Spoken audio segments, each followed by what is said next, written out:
hello. Give me just a second.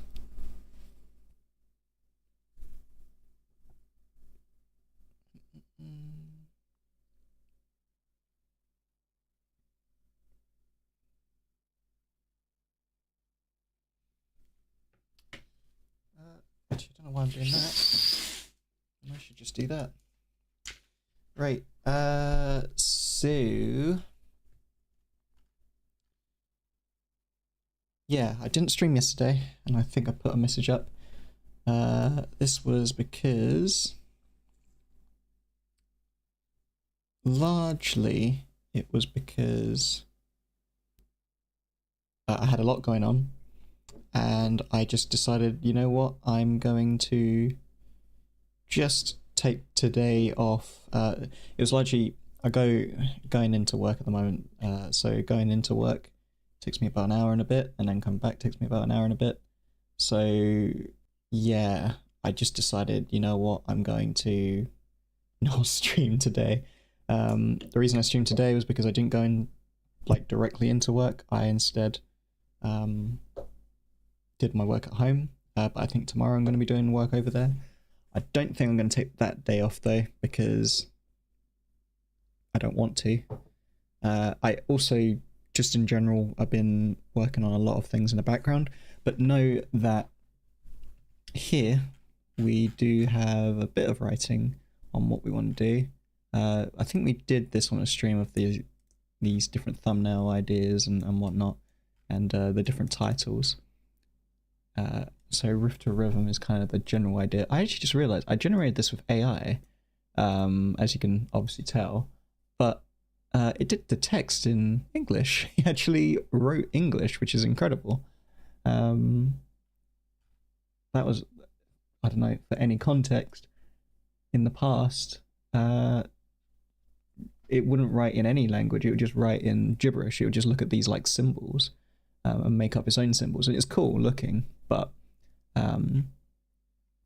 yeah, no, it's pretty cool. So I carried on writing an intro, and I wrote this yesterday, just talking about different things we should do. So maybe I'll go through it now and then see if I like it first off, and then yeah, see where we get to. So introduction, should probably look into this. A lot of channels start off by saying a friendly hello. I like the idea of going straight into it. If you watch a video by like Adam Ragusea,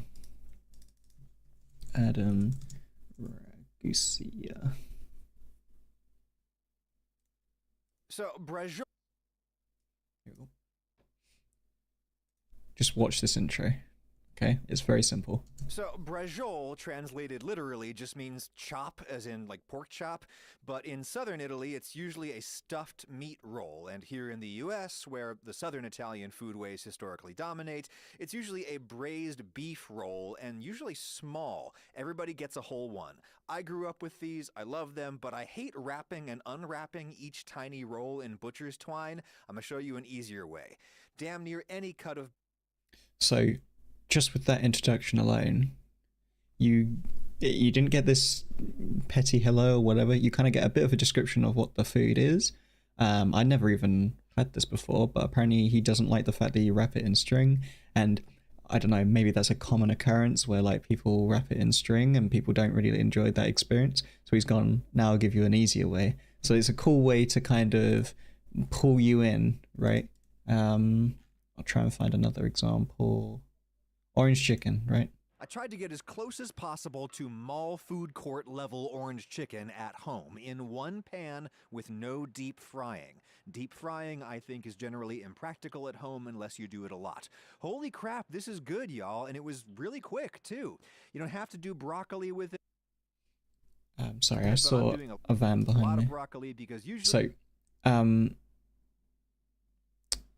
there you go. So that's another introduction where he just says, look, I'm going to show you how to make this, and I'm going to make it in one pan. He isn't trying to impress you with, you know, saying like, oh, look, I made this with, I don't even know what orange chicken contains, but I don't know, maybe he says like, I use I forgot what the special kind of broccoli is. I used 100% American chicken, I don't know, some crap like that, to just really emphasize the point that he made it authentically or anything like that. It's like, look, this is what it is. I'm having this chicken dish. I'm sorry, I'm not describing it perfectly well, but I hope you get the idea. It's that laissez-faire, relaxed attitude of like, look, we're not talking about higher standards here. We're talking about something that's practical and that works.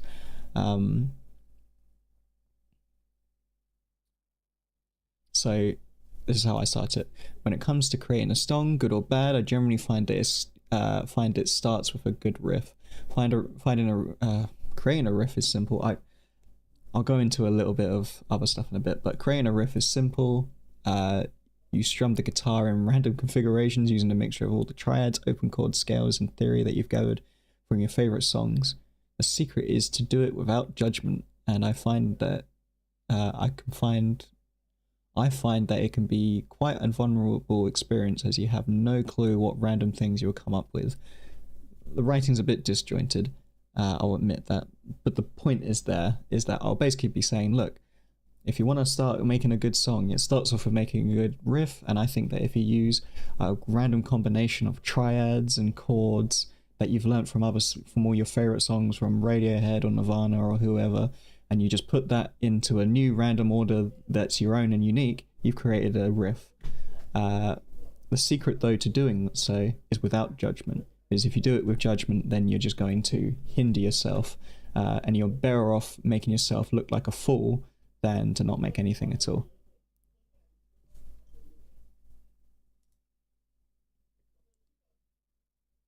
Okay.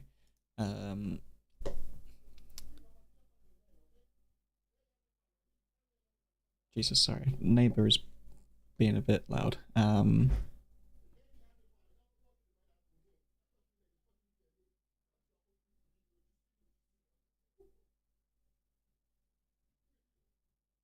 Okay, he's going downstairs. No worries. So I find that I lean more into guitar as for my main instrument, and that's what I call my dominant instrument. This is the instrument that will lead the rest of your song forward. If you like bass, drums, or synth, then feel free to use that, and know that I'll be sure to try these instruments up in videos to come. But for today, we're going to be focusing on the guitar. And here's a riff that I've come up with, and then I'll proceed to do the riff of the song. So it'll probably go to a zoom of the guitar, and I would probably show.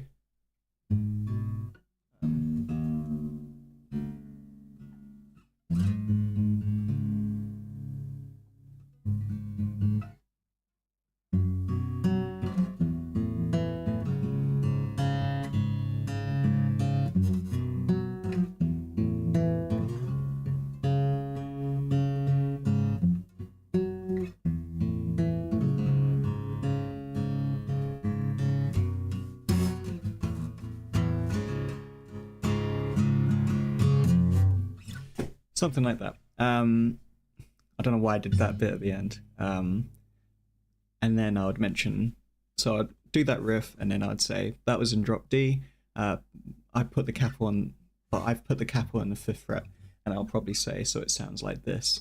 In what I showed you there wasn't on the capo on the 5th fret, so I didn't bother. In fact, where is my capo?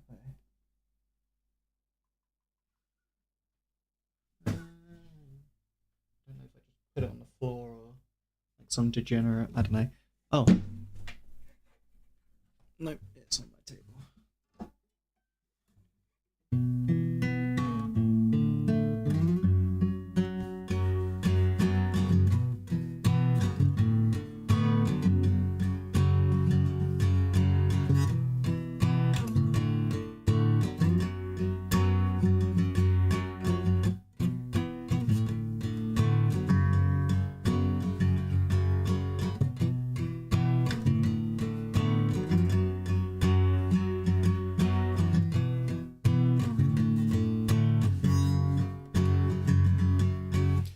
I get a bit possessed on the guitar riff.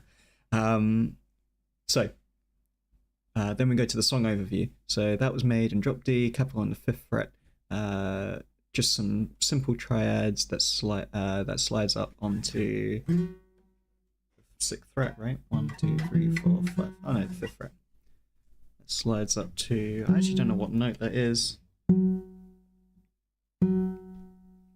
F sharp. Is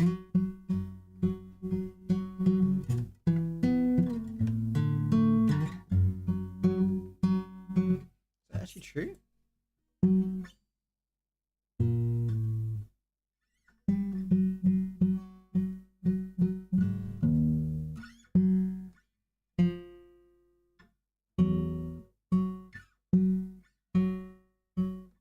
This is G sharp, not.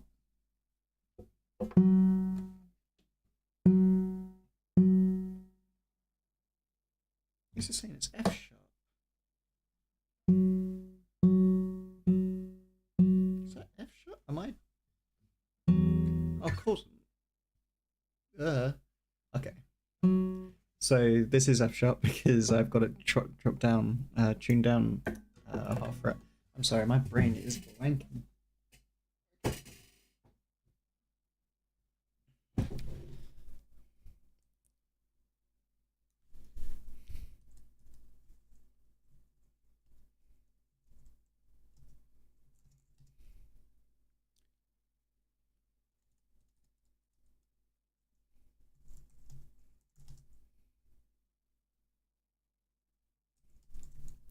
Okay, that was made in drop D, capital on the 5th fret.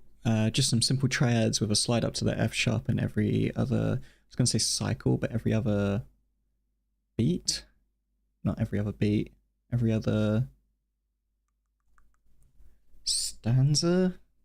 I feel like stanza isn't really the right term. What would I say?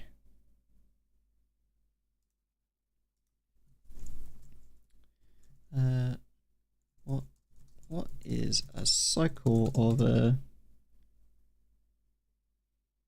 4 time called? I don't know. I don't know how to even describe it. A measure, of course. Every other bar. I should have really called it bar. Jesus, I feel like I should have known that one.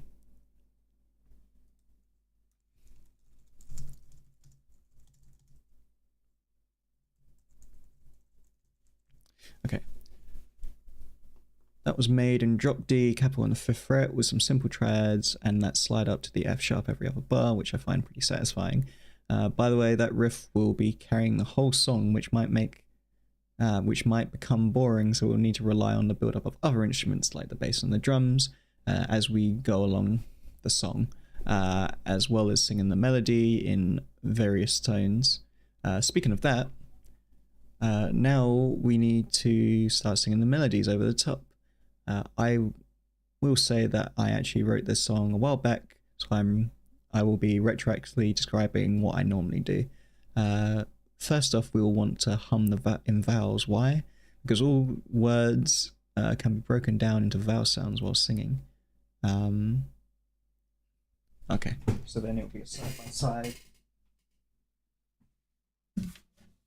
So we'll be going.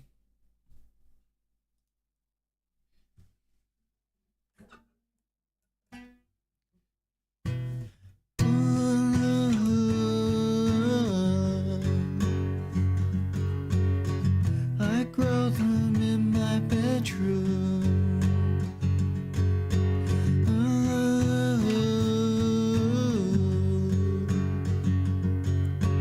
I grow them in my bedroom.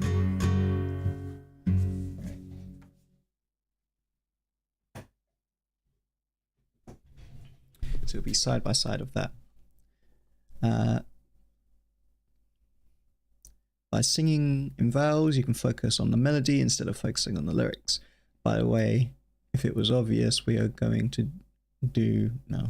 I basically prefaced here, like, look, we're going to be doing riff to lyrics, not lyrics to riff. I think I want to mention that somewhere else. Maybe at the end.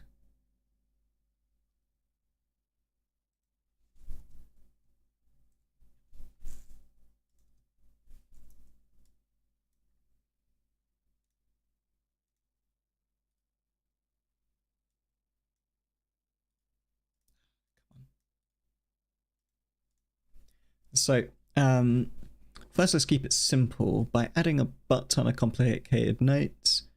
Adding a bunch.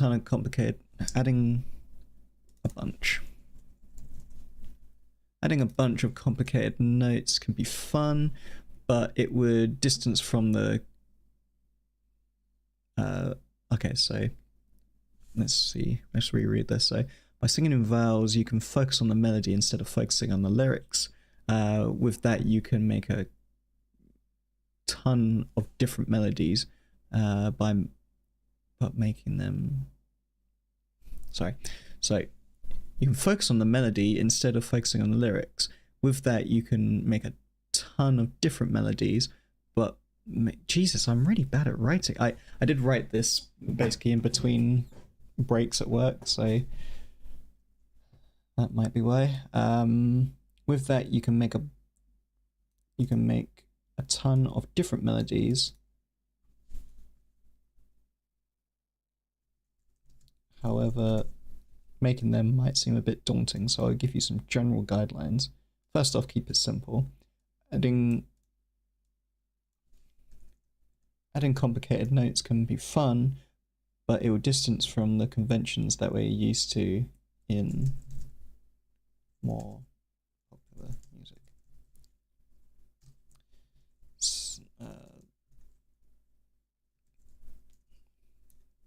Basic chords can send you a long way.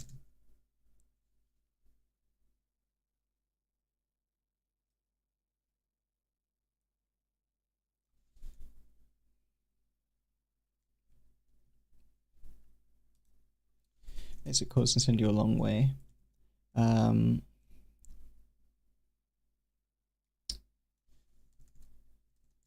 And for this song, I want it to be calm and kind of like home, so we are sticking with simple this time round.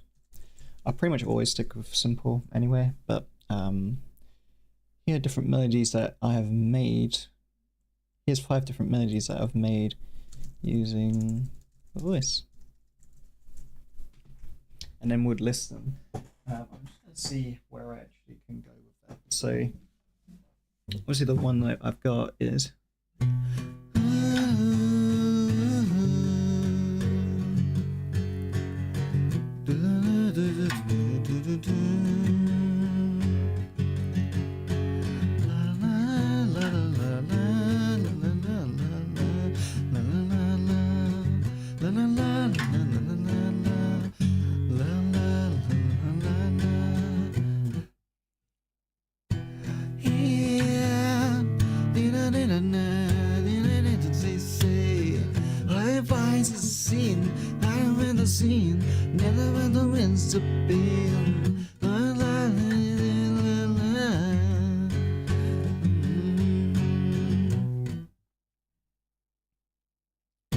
sing if you want it, and if you see it, sing if you want it.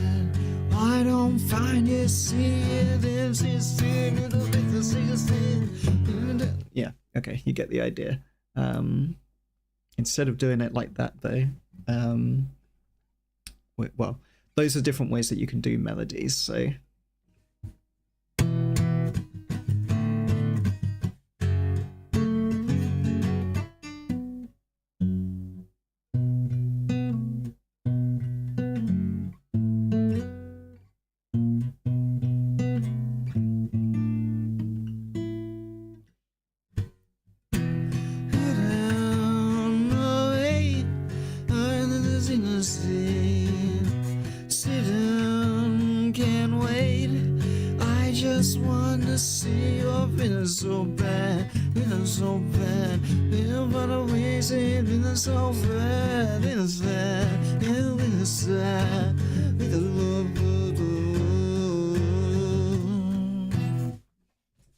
something like that.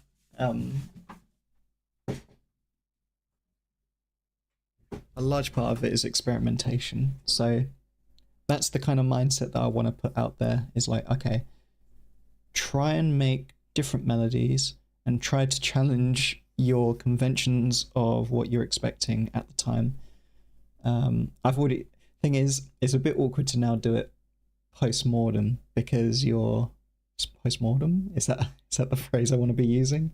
I don't know, but it's quite difficult to do it after the fact because you've already created the melody, and I'm emotionally attached to that melody now. So it feels like there's no other way that it could be, but there is. There's always different ways that you can present melodies on chords. It's basically been the case for, what is it, the famous 3-chord song where you use, is it G, C, and D? Maybe E? Basically, those strings come up all the time. You know, the same sounds that come from, is it Ride the Lightning? Trying to remember. Ride the Lightning's the album, but I can't remember what the...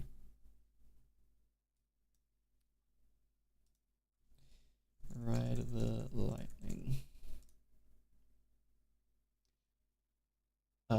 Fade to Black.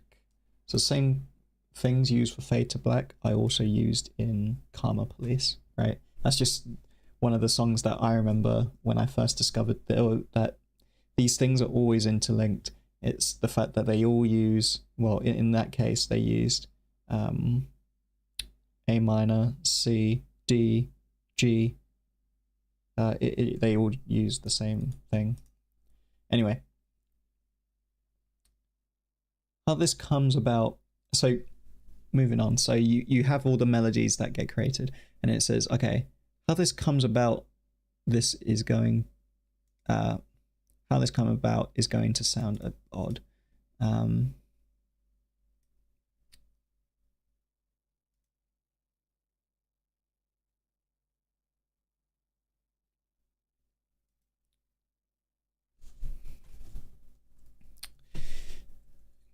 Creating these melodies, I personally found really difficult at first, but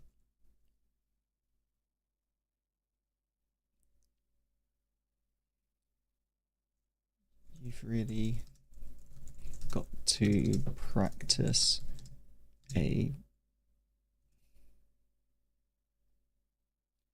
you really got to practice being plastic to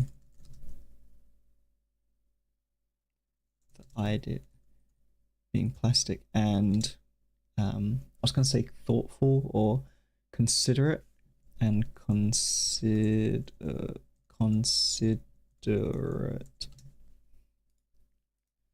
to the ideas that appear in your mind.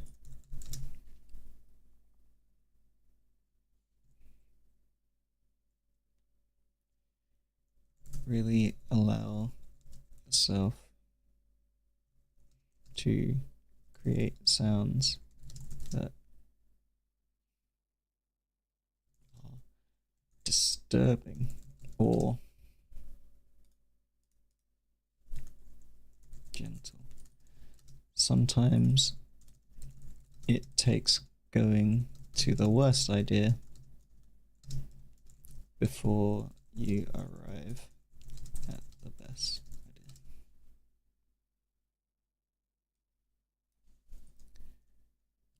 Allow it to come naturally over the course of about 15 minutes of playing around with your chords over and over again. Feel free to record them and play them on a loop if it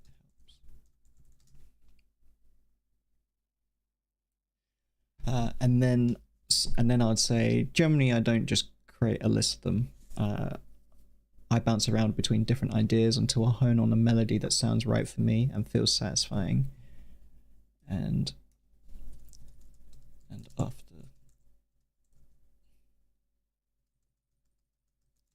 after that, it becomes hard to draw away from it.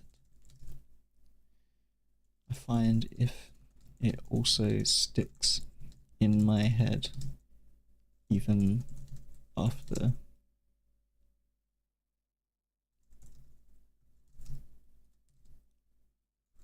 like you begin humming it in the shower or on your way to work, then you've probably got a good melody. As you go, I'll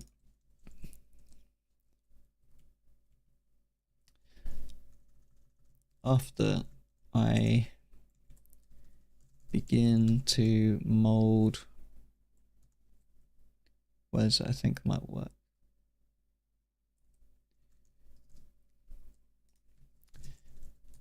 this may have already happened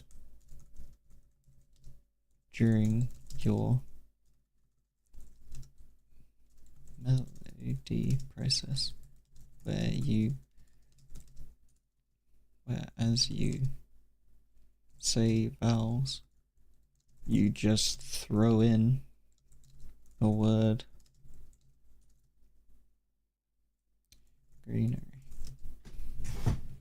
And a good example of that would be, so there's one of the lyrics in this song that goes, "Let the greenery surround me." So I could go,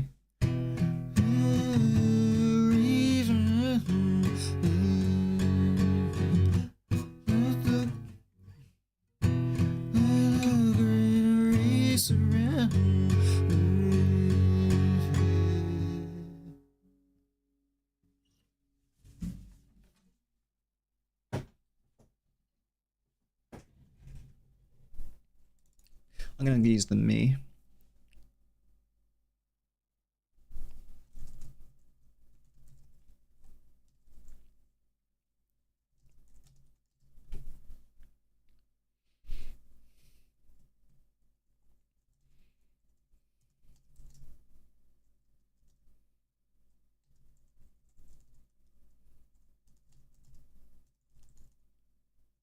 Use these as anchors if they help propel the song forward. I feel like I'm using, I don't know if I normally speak like this, but maybe I do. Maybe I do just say, I don't want to say long words, but I'm just, don't want it to be too advanced, you know?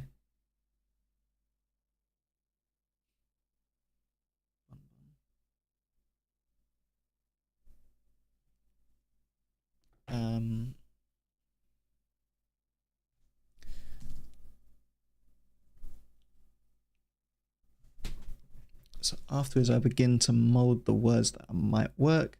This may already have happened during the melody process where you say the vowels.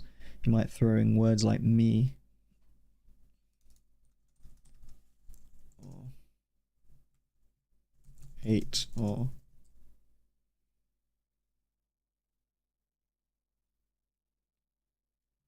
way.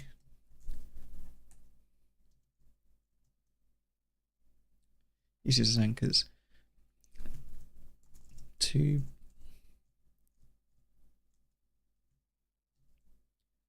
I find having a idea of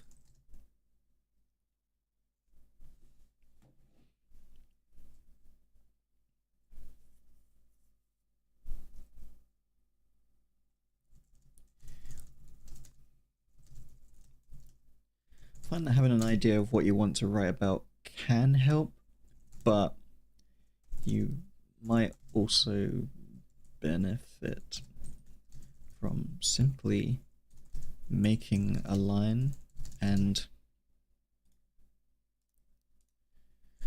finding out the interpretation as you go.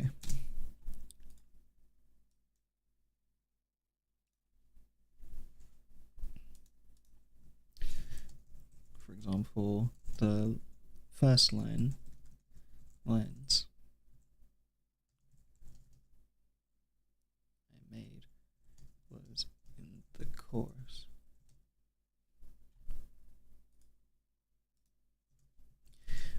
waiting for a time for my bedroom to be mine. What does that mean? For the bedroom to be yours.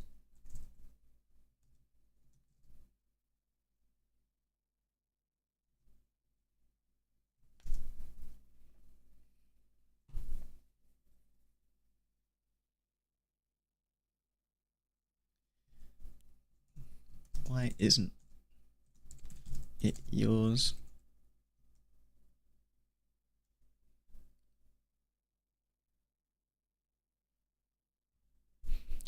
Why isn't your bedroom yours? What feelings appear when considering that?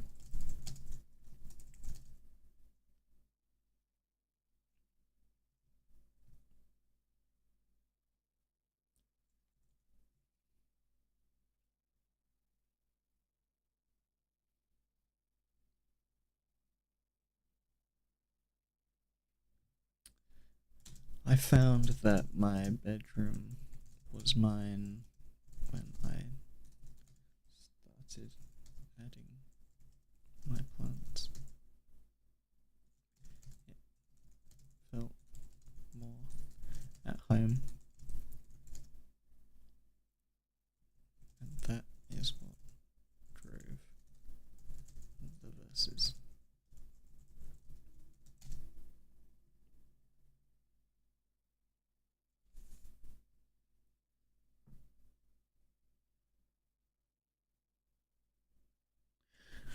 Waiting for a time.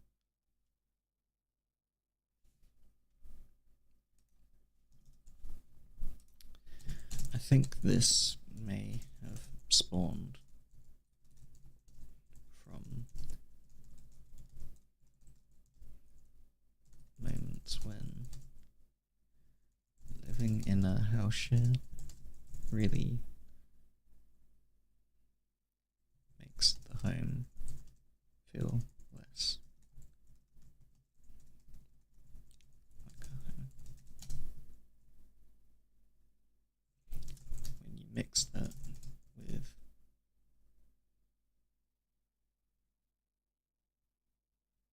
the bedroom being the only real source of homeliness you can create. How do you make that yours?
I grow them in my bedroom. Leaves an interesting curiosity to the listener.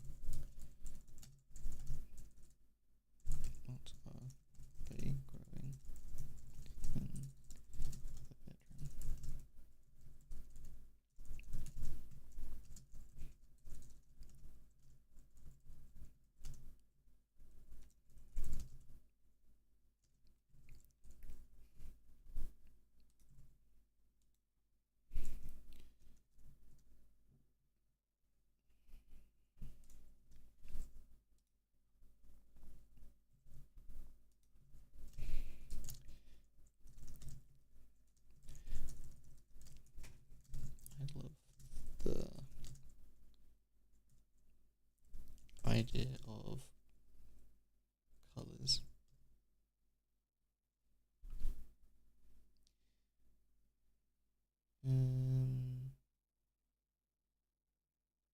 I shouldn't have closed Spotify.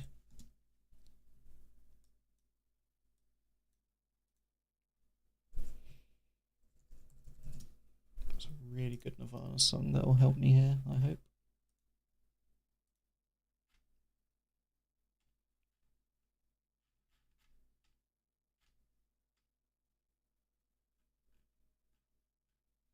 I'll get to that. Okay. I like the greenery surround me. I love the idea of colors to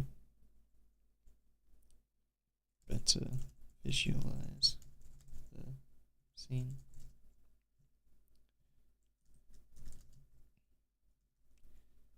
Letting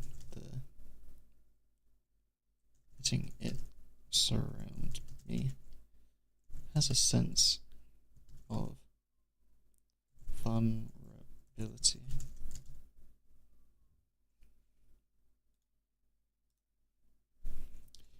Being surrounded isn't.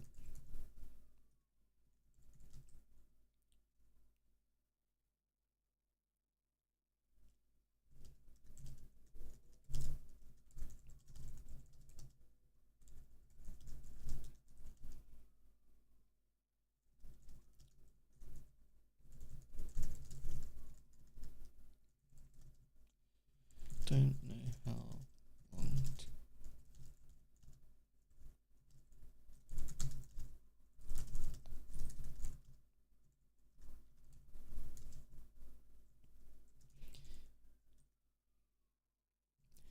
this was made literally.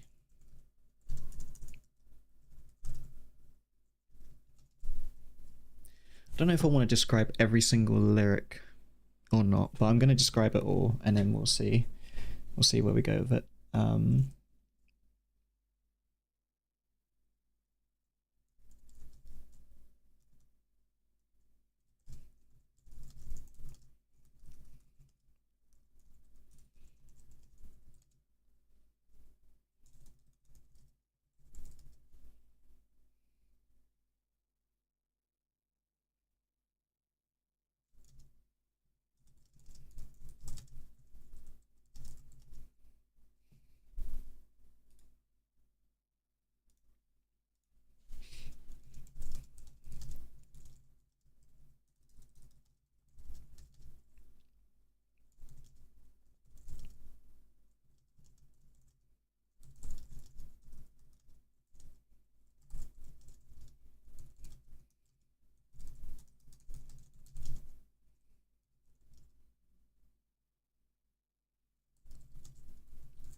The second verse, I wanted to develop the story further, and visually I was thinking of mushrooms.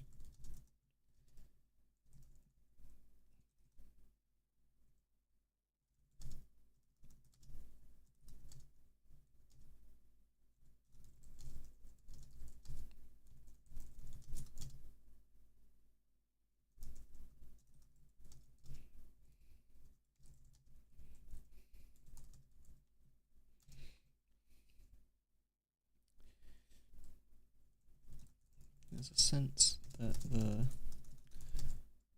mushrooms are invasive.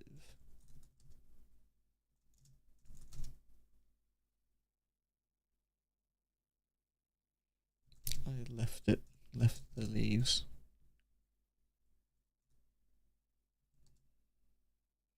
Growing too long, and now I pay the price. I don't know if I consciously think of this as I write.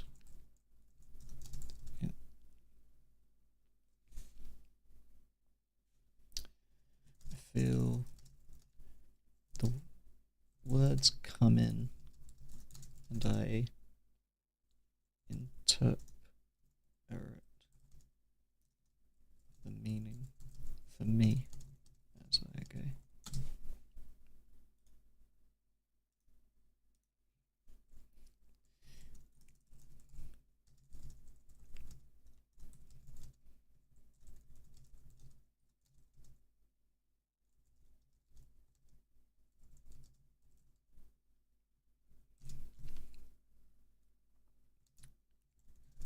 These lyrics at first to just mean the different colours,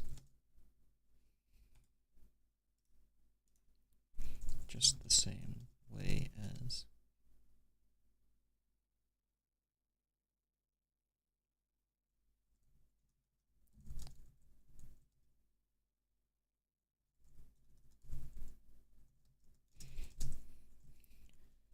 but at one point many weeks later I found that it could be seen as the red and purples of bruises.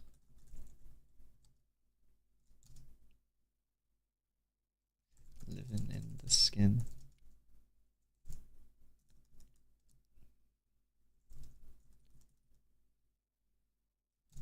The infection.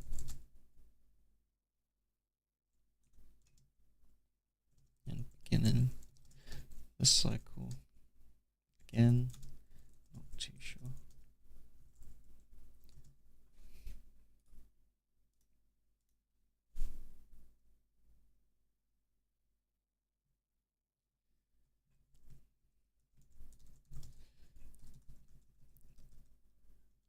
What's cool is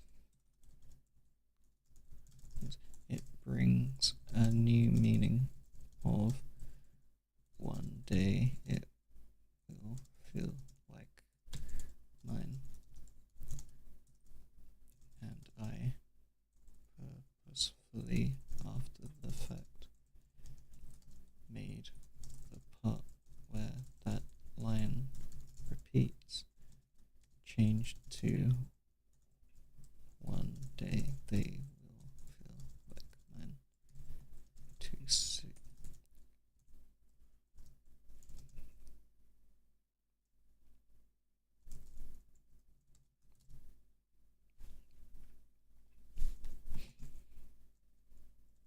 Now, whether this is really deep or what, I'm going to leave to others. I simply wanted to describe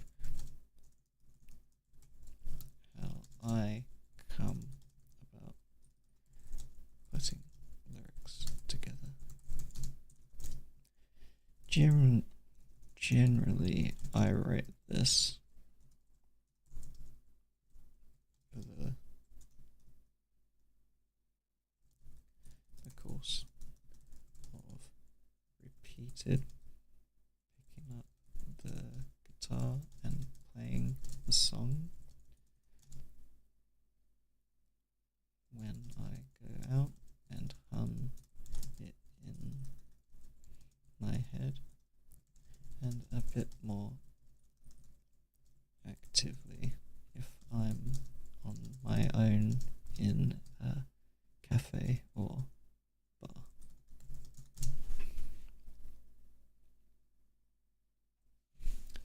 I take ideas from books and things I hear and life.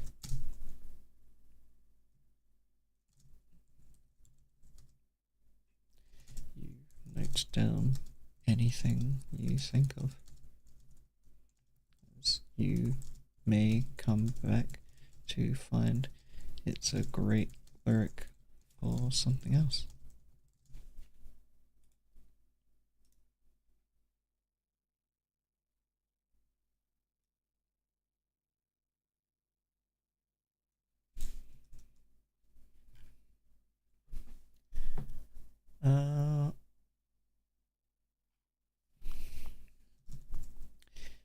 Genuinely, when it comes to structure, I think I want at least 2 verses and 1 chorus. I'm a little lazy when it comes to structuring right now, but I do want to challenge myself more with maybe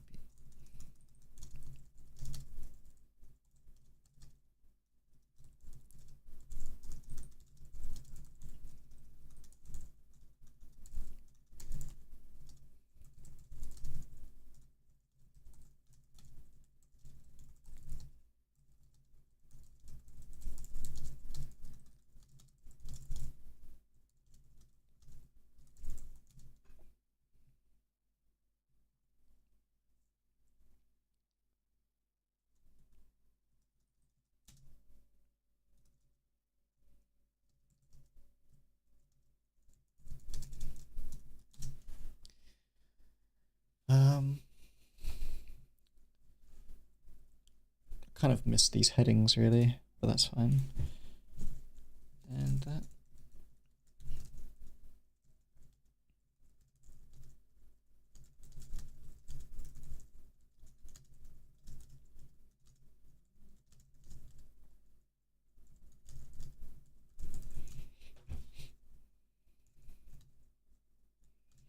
Next time we'll be heading to Ableton and producing it where we can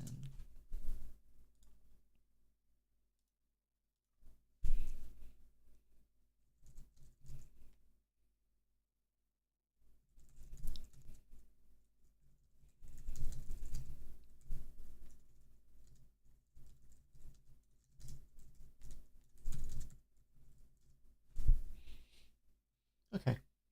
I think I'm going to end it there. I'm pretty happy though. I'm actually pretty happy that I went down and broke down the lyrics. That's pretty good. So how many words have we got now?